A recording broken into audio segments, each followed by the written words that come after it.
Hello everyone, कैसे हैं आप सब। आइए देखते हैं एक बहुत ही शानदार क्वेश्चन को। तो ये रहा आपका क्वेश्चन। तो इस क्वेश्चन में ये कहा जा रहा है कि stone is projected from the point of a ground in such a direction so as to hit a bird on the top of a telegraph post of height h। तो पहले तो हम लोग डायग्राम बनाने की कोशिश करते हैं, सही से समझ में आ पाएगा क्वेश्चन में कहा क्या जा रहा है। मान लेते हैं ये आपका x और y कोऑर्डिनेट है,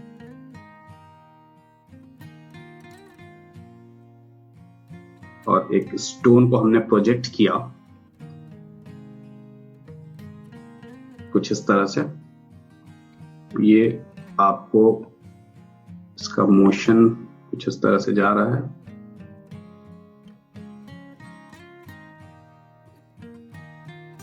ठीक है, अब क्वेश्चन में आगे ये बोल रहा है so as to hit a bird on the top of a telegraph post of height h। ठीक है, यहाँ पे एक टेलीग्राफ पोस्ट है मान लीजिए, जिसकी की हाइट आपकी दे रखी है h।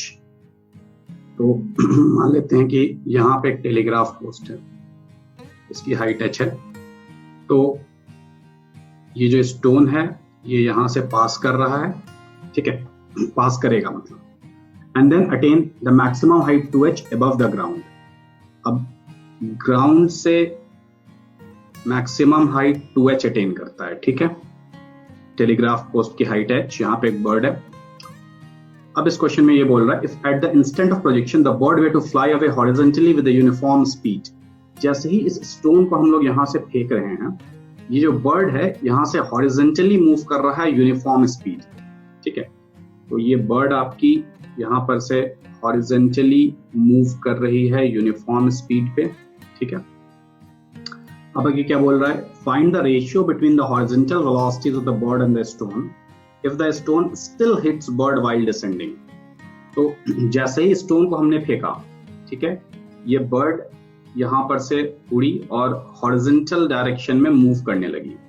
तो यहाँ पे ये बोल रहा है कि ये स्टोन अभी भी इस बर्ड को हिट करेगा जब ये वापस नीचे के डायरेक्शन में जमीन की तरफ आ रहा होगा, मतलब कि यहाँ पर इस बर्ड को हिट करेगा ये स्टोन। ठीक है, अगर ये बर्ड उड़ती नहीं तो यहीं पे हिट करता, लेकिन जैसे ही ये स्टोन फेंका गया, ये बर्ड हॉरिजॉन्टल डायरेक्शन में मूव करने लगी, तो अब ये स्टोन वापस आने में हिट करेगा।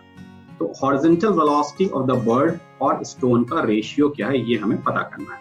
ठीक है, तो इस क्वेश्चन को आप लोग थोड़ा देर के लिए पॉज कीजिए, ठीक है, और वीडियो को पॉज कीजिए और क्वेश्चन को खुद से बनाने की कोशिश कीजिए।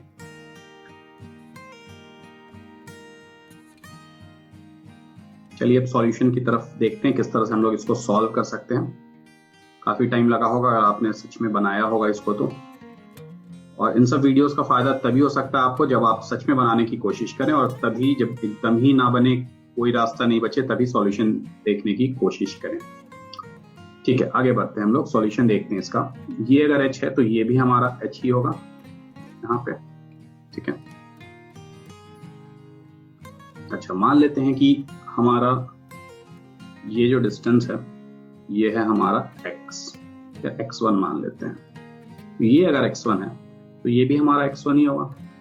ठीक है, तो अब यहां पर हमारा यहां से लेकर के आपका यहां तक ये जो डिस्टेंस हो जाएगा, ये क्या हो जाएगा, क्या हम बोल सकते हैं ये r माइनस x1 हो जाएगा, और ये डिस्टेंस आपका क्या हो जाएगा, ये यहां से यहां तक, ये r माइनस x1 था, इसमें से x1 और माइनस कर दीजिए तो r माइनस 2x1 हो जाएगा। ठीक है, इस तरह से हमने लिख लिया इसको। ठीक है, अभी हमें चाहिए क्या, यहाँ पे देखते हैं हमें क्या चाहिए। हमें चाहिए velocity of bird along x direction और velocity of stone along x direction. ठीक है, तो velocity of bird x direction में क्या हो जाएगा, मान लेते हैं कि जैसे ही इस स्टोन को फेंका गया, उसके t टाइम के बाद ये स्टोन यहां पर पहुंचा और बर्ड को हिट किया, t टाइम लगा। तो वेलोसिटी ऑफ बर्ड क्या हुआ x डायरेक्शन में, क्या हम बोल सकते हैं डिस्टेंस इनटू टाइम। इस t टाइम में बर्ड ने कितना डिस्टेंस ट्रेवल किया, यहां से यहां तक का डिस्टेंस ट्रेवल किया बर्ड ने।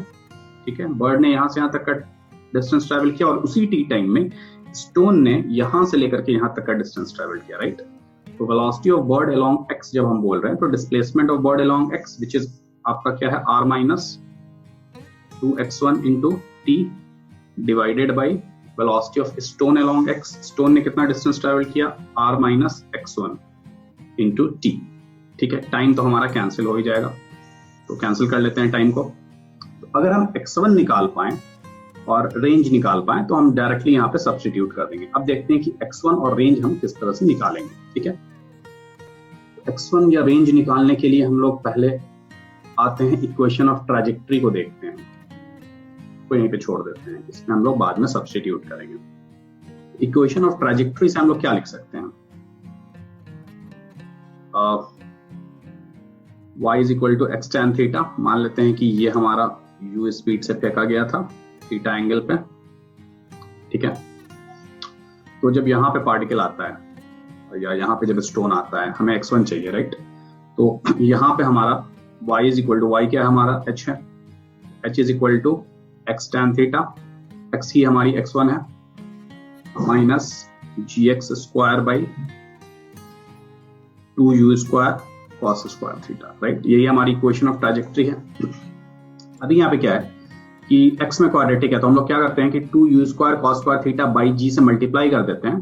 ठीक है, ताकि x वाला टर्म हमारा सेपरेट हो जाए। ठीक है, तो यहाँ पे सेपरेट करके इस तरह से लिख सकते हैं। पहला वाला टर्म तो आपका x स्क्वायर हो जाएगा, ये x हमारी x1 है, याद रखिएगा। ठीक है, दूसरा वाला टर्म जो है हमारा माइनस, ये इधर जाके प्लस हो गया तो ये माइनस हो जाएगा आपका 2u square cos square theta by g into x tan theta, right? और ये जो आपकी थर्ड टर्म हो जाएगी, ये हो जाएगी हमारी plus 2u square cos square theta by g into h। ये हमारा 0 के इक्वल हो गया। ठीक है, अब इसको थोड़ा सा सिंप्लीफाई कर लेते हैं।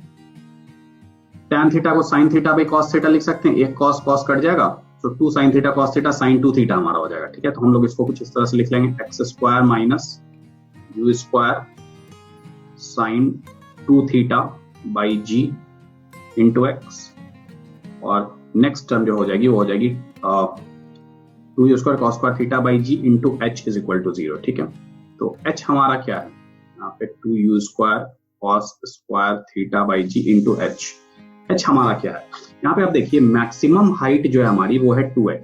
ठीक है, ये तो क्वेश्चन में दे रखा है हमारा कि मैक्सिमम हाइट जो है हमारी वो है हमारी 2h। तो 2h को क्या हम लोग लिख सकते हैं? u square sine square theta by 2g। Maximum height का फॉर्मूला यूज कर सकते हैं हम लोग। 2h जो है हमारा वो है u square sine square theta by 2g, right? तो h को लिख सकते हैं u square sine square theta by 4g। ठीक है, तो अब हम लोग h को लिख लेते हैं u square sine square theta divided by 4g। ठीक है, दैट इज इक्वल टू 0। ठीक है, अब इसको एक बार फिर से हम लोग फाइनली लिख सकते हैं। क्या लिख सकते हैं? आप देख लीजिए, इसको हम लोग लिख सकते हैं x square minus u square sine 2 theta by g, तो रेंज होता है, तो minus range into x plus यहाँ पे देखिए sine square theta cos square theta into 2। अच्छा, 2 से अगर मल्टीप्लाई कर दें तो sine square theta cos square theta into 4 हो जाएगा हमारा। ठीक है, तो साइन 2 थीटा होल स्क्वायर लिख सकते हैं, राइट? तो u to the power 4 sine 2 theta whole square by g square, तो ये हमारा r स्क्वायर आ जाएगा, तो r square divided by 8 that is equal to 0। Okay, तो ये हमारा क्वाड्रेटिक इक्वेशन x में आ गया। अब हमें क्या चाहिए था? हमें चाहिए था x1 की वैल्यू। ठीक है, तो हम यहाँ पर थोड़ा सा क्वेश्चन को इरेज करते हैं।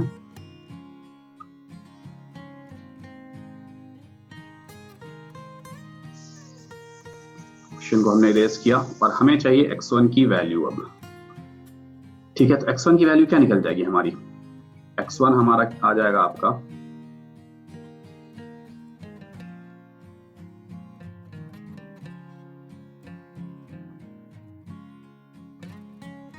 क्वाड्रेटिक इक्वेशन है, राइट? तो minus b plus minus root over. अच्छा, x1 जो हमारा पहला वाला है तो हम लोग माइनस का यूज करेंगे यहाँ पे। ठीक है, और ये पॉइंट जब हमें निकालनी होगी, ये सेकंड वाला पॉइंट, तो प्लस का यूज करेंगे हमारा। ठीक है, तो माइनस बी प्लस माइनस, तो यहाँ पे माइनस ले रहे हैं, root over b square minus 4ac by 2 है। बी स्क्वायर हमारा है आर स्क्वायर माइनस 4ac हमारा हो जाएगा minus r square by 2, 4 into r square by 8 that is r square by 2 divided by 2a।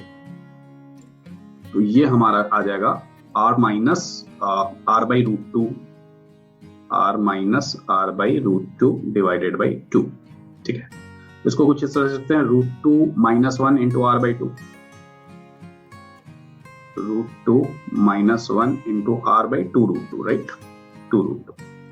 ठीक है, तो ये हमारा x1 आ गया। ठीक है, अब हमें क्या करना है, कुछ नहीं करना है। अब हमें यहाँ पे वैल्यूज यहाँ पे सब्स्टिट्यूट कर लेनी है, जो हमने पहले इक्वेशन निकाला था यही हमें चाहिए। तो r - 2x1 क्या हो जाएगा, 2x1 हो जाएगा, लिख ही लेते हैं यहाँ पे, r - 2x1 हमारा √2 - 1 r/√2, ओके, √2 - 1 r/√2, ठीक है, divided by r - x1। r - x1 हमारा क्या है, r - x1 है हमारा √2 - 1 r/2√2।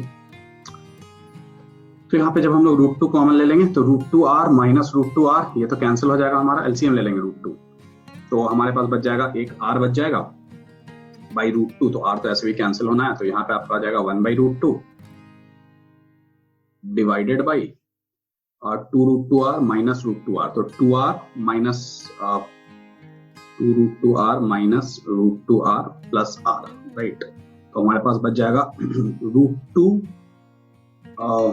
2√2r - √2r, तो √2r प्लस r, तो √2 + 1/2√2, ठीक है, this divided by √2 + 1 divided by, यहाँ पे थोड़ा सा कंजस्टेड हो गया तो यहाँ पर से हटा के कहीं और लिख लेते हैं।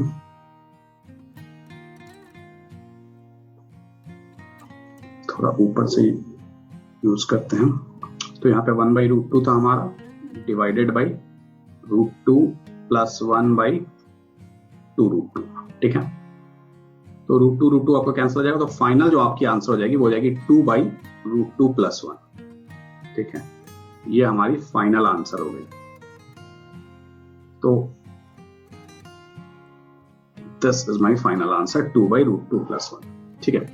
तो देखा आपने, काफी इंटरेस्टिंग क्वेश्चन था ये, क्वाड्रेटिक इक्वेशन का थोड़ा सा यूज था और उसमें थोड़ा सा लॉजिक यूज करना था, थोड़ा सा आपको समझना था, आर के टर्म में लिख करके किस तरह से हम लोगों ने इसको सॉल्व किया। इसको अगर आप लोगों को एक बार में नहीं समझ में आया तो दूसरी बार वीडियो देखिए, खुद से बनाने की कोशिश कीजिए, बहुत ही अच्छा इंटरेस्टिंग क्वेश्चन है। तो इस तरह के और भी क्वेश्चंस अगर आपके पास हैं तो आप कमेंट सेक्शन में मेंशन कर सकते हैं। आगे आने वाले वीडियोस में हर उस क्वेश्चंस को लिया जाएगा जो भी अच्छे इंटरेस्टिंग क्वेश्चंस हो। तो इस वीडियो को ज्यादा से ज्यादा लाइक करें, शेयर करें, सब्सक्राइब करें चैनल को। Thank you.